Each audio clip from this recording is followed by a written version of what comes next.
Hey guys, welcome back. Bomb here, bringing you another episode of our live deck profiles. You guys killed it with the support with the Necrozma Magnezone versus Glaceon Zoroark. And before we get into the video, once again, awkward setup. I don't really have my own place, so I can't. I will soon, hopefully, because I'm probably gonna be kicked out. But but until then, it's gonna be really echoey. It's the only place I can actually record these deck profiles. But we are going to be going over Necrozma today. Dusk Mane Necrozma. The deck performs really well. I know a lot of people are pretty 50-50 about the deck itself. Some people are saying it's a little bit too inconsistent for their likings. I haven't run into too many inconsistency issues. It's just a matter of like, if I don't set up, I'm probably going to lose. But setting up, it's like 90% of the time I'm able to set up relatively easily. But we'll go over the deck list. I know everybody's been killing it with the support in that video. If you haven't watched that video, go watch that video first, because I'll probably talk about the matchup, and I don't want to spoil you guys. It was a really, really crazy matchup too, so be sure to look it up. It's like crazy best of 3 Glaceon Zoroark versus Necrozma Magnezone. Yeah, it's one of my more recent videos, so go check that out. So we're gonna go over it first. So first things first, we are playing 3 Dusk Mane Necrozmas. Once again, I am going to do it where I don't have all the cards on the field at once, so you're going to have to watch the whole video if you want to get all the decks, all the deck information. I'm not doing that because I want to force you guys to watch the video. I really don't care. It's just a matter of I can't fit everything on the screen and still make it look good. So we are playing 3 with 2 Dialga GX. Let me go ahead and move these. Lighting's going to be weird too, but there's a little bit of natural lighting today, so that's going to help out a little bit. A 3-1-3 line of Magnezone. Let's see, 2 Lele's and 1 Solgaleo prism. Alright, so let's go over all the cards first. So Dusk Mane Necrozma is a very powerful attacker. Let's talk about all of its stats because they're all pretty important. We got 190 HP. You won't be able to see attacks as proxy, but 190 HP, which is very important because there's a lot of cards that hit 180 right now that can hit 180, but there's fewer cards that can hit 190 in one hit. So your OHKO, so being OHKO'd is a lot less of a worry, except of course in things like the mirror match and then like choice bands and stuff like that. You usually don't have to worry too much about being OHKO'd. So that's really good for Necrozma. Then you have 3 interesting attacks. Claw Slash has 60 damage. For weakness, you can hit 120. With a choice band, what is that? You hit 180 with weakness, which is very powerful. You have your second attack doing 220 damage. Well, you have to discard 3 energies. Now, notice I didn't say metal. I said 3 energies. Oh, excuse me, I'm still a little bit under the weather. 3 energies. That's going to come into play later whenever I talk about the energy counts. But that's something to keep in mind because you can obviously use the effects of Magnezone, which we'll talk about in a second, to take care of that. And then we have the GX attack. For 3 metals, you're hitting for 250 damage if you're behind on prizes, and only if you're behind on prizes. So overall, it's a really good blow-up GX attack. If you don't have a choice band, you can't hit that 250 number, and you really need to hit that 250 number. Something to keep in mind. I do like this Necrozma card. It's very, very powerful. We are pairing it with, we'll go over Magnezone first. Magnezone. Now, you see a 3-1-3 line. A lot of people are cutting out Magneton. I disagree until we can figure out how good item lock is. Because Luxray is an option, Luxio is an item lock card, and if you can't play your rare candies to evolve, you literally don't get Magnezone in the game. So because of that reason, I am going to stick with Magneton until like either Luxio thrives or dies. If it thrives, I'm playing more Magneton. If it dies, I'm probably going to take out the Magneton. But wow, excuse me guys. But until now, we'll play the Magnezone. 150 HP, 2 retreat costs. Now the thing that sucks about this card is that it is a 2 retreat cost, so you can't play Heavy Ball in this deck to grab it, so I don't really see a point in playing Heavy Ball at all. I guess these 2 do have a 3 retreat, I guess this as well. But because this one has a 2 retreat cost, playing the Heavy Ball doesn't seem as worth it as before. But its ability is Deluge Blastoise. You can attach as many metal energies from your hand to your Pokemon in any way you like that turn. It has an attack that does 130 damage. I think its attack is you can't attack the following turn. Usually that's not relevant because you're not really going to attack with this, but I guess in the case of like Shining Hoopa, Ninetales, you can attack with this card, and maybe like Jolteon Lock, you can attack with this card as well. So it is a way to get past those lock effects as well, and it's overall good. We are playing a 3-1-3 line. One thing I do want to change about this before we get into the rest of the video is I kind of want to play a 4th Magnemite. Speaking of the Magnemite, we are going to be playing this sparkling induction one, it just gives you free retreat. It's always nice to have like free retreat on your Magnemites whenever you need them. We have 2 other Magnemite options. One of them has an attack that lets you put 3 metal energies into your hand. That's actually not as bad as people think it is. And the other one has an attack that prevents bench damage. It could be useful in your Glaceon matchup. I personally think that this is still going to be the best Magnemite, but we'll see. I'm going to be playing mixtures of Magnemites because I'm pretty sure like it doesn't have to be the sparkling induction. Yeah, so you can actually play like a one of these and then more copies of the other Magnemites, so you have more options. But once again, we'll talk more about that whenever I can test that more. And one Magnezone, I don't think it matters what Magnezone you play. I'm only playing this one because I don't have the Steel one proxied up. Now, in the case that you're fighting Ability Lock, maybe your opponent has knocked out your Magnezones and keep knocking out your Magnezones. You do have another way of energy acceleration, being the Solgaleo Prism Star. Now, 160 HP basic, non-GX attacker, so once again, just like Magnezone, being able to hit 160 160 damage, but you can't attack the following turn, is pretty decent for 4 energies because it's so easy to set up your energies. But its first attack is you can attach an energy equal to the amount of Pokemon your opponent has in play. So you can attach, it's either 5 or 6. I actually don't know if it counts the active or not. I have to double check that later. But you can attach like 5 or 6 energies, up to 5 or 6 energies, all at once through one attack because your opponent has a big bench. So it's a nice way to accelerate energies in case your Magnezone is no longer around. So it's good late game, it's good early game if you can't set up your Magnezone for any particular reason. Overall, I think it's a very good card. You guys saw the power that is Dialga GX in that video. Dialga GX, 180 HP, Dragon type Pokemon. We're getting a Metal type version. I think I'm gonna still play the Dragon type version. I know it's weak to Fairy and all, but like you already have Steel attackers, so who cares? And I know you don't hit for anything for weakness, but once again, you have everything. It's just nice to me, in my opinion. It's nice to have multiple different types of attackers in case like maybe resistance is an issue, then you can still hit 80. You do have 3 actually really interesting attacks. First attack is Clock Up, which is super slept on. I think it's one of the most important attacks in this deck. Being able to lead Dialga is your best lead because Clock Up means that you can help set up your board so much more than not having Clock Up, because it's literally is just draw until you have 6 cards in your hand. So you can play down your hand, play Clock Up, and just draw more. And then that draw more does help you set up your Magnezones a lot easier. I think Clock Up is super important, super slept on. You want to attack with Clock Up early game when you can. Shred is very good. Hits past the effects of your opponent's active Pokemon. So hits past Jolteon, hits past Hoopa, hits past everything, and does 80 damage, so it's not too bad.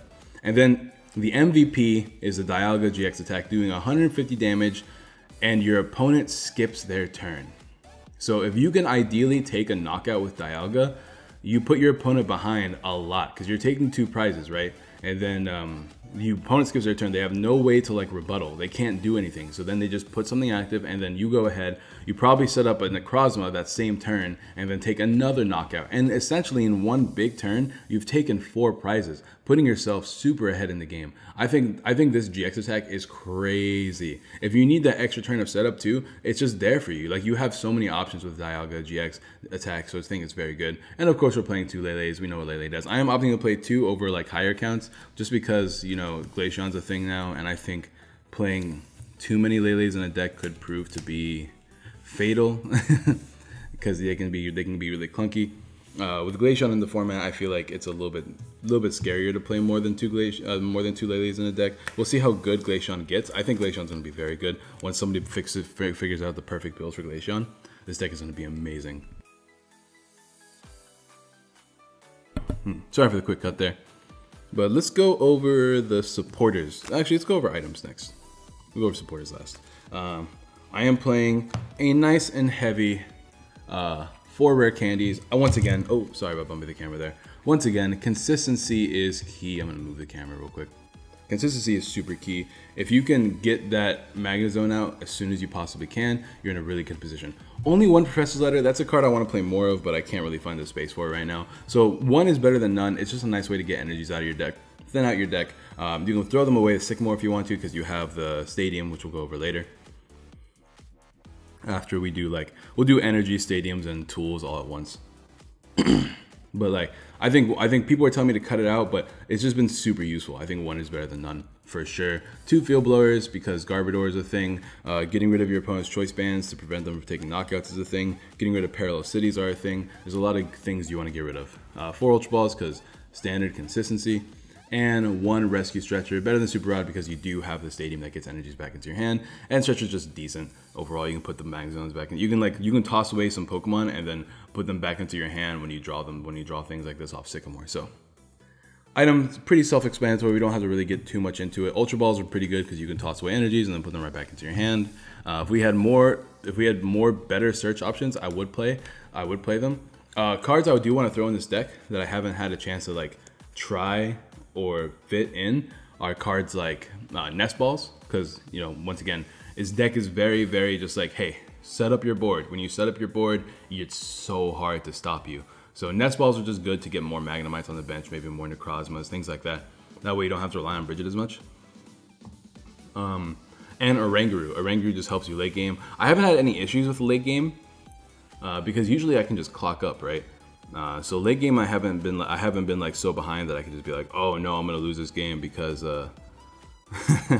because my opponent ended me down to 1.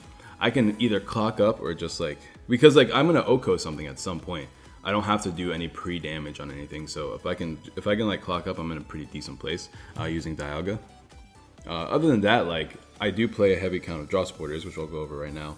We are playing 4 Sycamores and 4 Ends. No Cynthias in this deck. I know Cynthia's a good card and all, but I just don't feel like it's super necessary in this deck because it's a very aggressive deck, right? I think Sycamores are just better in general. But I mean, you could play some Cynthias. I mean, draw support is always good. Oh, where's my 4th End? That is not an End. That is a Skyla. Do I only play 3 Ends? Oh, bro. If I only play 3 Ends, I have to put a 4th one in there. I am missing a... oh, man. Am I miscounting? I might be miscounting somewhere. I thought I played 4. Hold up. Let me count something real quick, guys. Super Professional, I know. Super Professional, I know. 1, 2, 3, 4, 5, 6, 7, 9, 10, 11, 12, 13, 14, 15... 16, 17, 18, 19, 20, 7, 11, 15, 16, 17, 18, 19, 20, 1, 2, 3, 4, 5, 6, 7, 8, 8 plus 10, 11, 12. Oh yeah, I know, I'm playing the right amount of cards, I think, unless I miscounted again. No, well, I guess I only played 3 Ends. I'm gonna have to fix that later. Because I thought I played 4 Ends, and I like 4 Ends more because that's the one I've been testing like when I do test draws. Regardless, right now we have 4 Sycamores, 3 Ends. For now, that's a pretty good amount of draw support. I'm probably going to put a 4th End in there and replace one of the cards I'll talk about in a second. But we do play 1 Skyla, gets you rare candies, things like that. 2 Bridgets, 3 Guzmas, and 1 Acerola. I like the 1 of Acerola in this deck a lot just because you know, there's a lot of times your opponent will try to put you in range with spread damage, and if you play Acerola, you can completely deny that. Although I can see if you want to play super aggressive with this deck, just take out the Acerola and put in a 4th End. I'm going to try that later, because I'm honestly very surprised. I thought this whole time I was playing 4 Ends. I just didn't notice. I guess I've been testing with only 3 Ends. I mean, with testing with 3 Ends, I've been fine. I just feel like now I feel a little bit less safe. I'd rather play 4 Ends, but that's it for supporters. They're pretty consistent. 2 Bridges gets you access to Bridget easier. Guzmas are pretty good in this deck because you take knockouts on pretty much everything in one hit. So having those Guzmas are pretty powerful. Skyla's good for getting you rare candies, as well as Mount Cornets, Stadiums, Tools, Field Blowers, things like that. Overall, Skyla's just a good card in this deck. Speaking of Mount Cornet, I play a full 4 count. I think it's one of the most important cards in this deck, so I am playing a full 4 count of Mount Cornet. Its effect is once per turn, both players can put 2 metal energies from their discard pile into their hand. Oh, once during your turn, you may put 2 metal energies from your discard pile to your hand.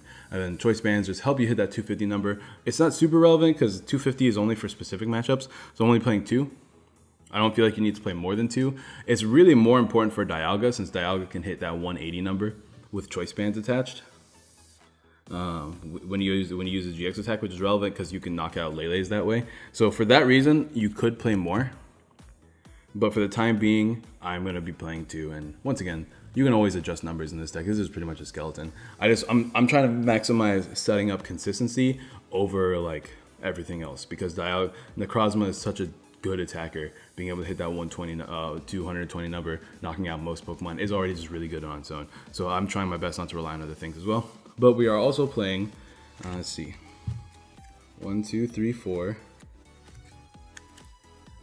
4,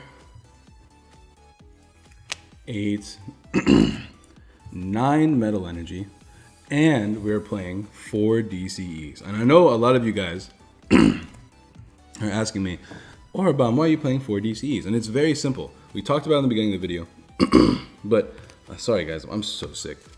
But DCEs are good for both of these. Oh my, I keep bumping the camera. Both of these attackers. Necrozma means you have to discard 3 energies. Now, think about the combination real quick. You have a Mount Cornet out, right? You have all your energies attached to Necrozma. 3 metal energies and a DCE, all right? Now, when you discard your energies to attack with Necrozma, what do you discard? You have to discard 3 energies, right? Well, obviously DCE will count as 2 of those energies. So, to consistently attack with Necrozma, you attack with Necrozma, you discard 3 energies. So if you discard the DCE and a metal energy, that counts as 3 of those energies, right? The following turn, you can use Mount Cornet, grab 2 energies back from your discard pile, and then you could just attach them right away, and then instantly, without the need to draw extra cards or have metal energies in your hand or any other shenanigans, you have a fully set up Necrozma ready to attack once again. That wasn't all on camera, but you guys get the idea. So it's just a way to consistently attack with Necrozma. And of course, Dialga's GX attack does require a DCE as well. So 3 metals and a DCE. It just makes attacking a lot easier, as well as retreating, because Magnezone's retreat cost is 2. You can see I'm not playing any float stones. I don't feel like you need float stones. Never in this deck have I been like, oh man, I really, really want a float stone here. It's usually, man, I could really use a DCE here to retreat my Magnezone, or I could really use a Guzma here to retreat as well. But that's going to be it for the deck list, guys. This is the Time Zone deck. Magnezone, Dialga, Necrozma. Overall, I'm really, really happy with this build. Is it better or worse than Vikabulu? We'll have to see with time. Well, I'm going to be doing more tests. I've only been able to test against some matchups here and there. I've been able to beat Lucario Chomp just because of its consistency. I've been able to beat Glaceon a lot, because obviously you have advanced typing, and Glaceon can't stop your Magnezone, which is very powerful. I honestly think this is the best build of Necrozma if you're focusing on attacking with Necrozma. But that's going to be the video, guys. Thank you guys all so much for watching. Drop a like if you have not already. If this video gets 25 likes, we can do a Glaceon video as well. So let me know if you guys want to see that. I do really like my Glaceon build. And yeah, I'll see you guys next time. Peace.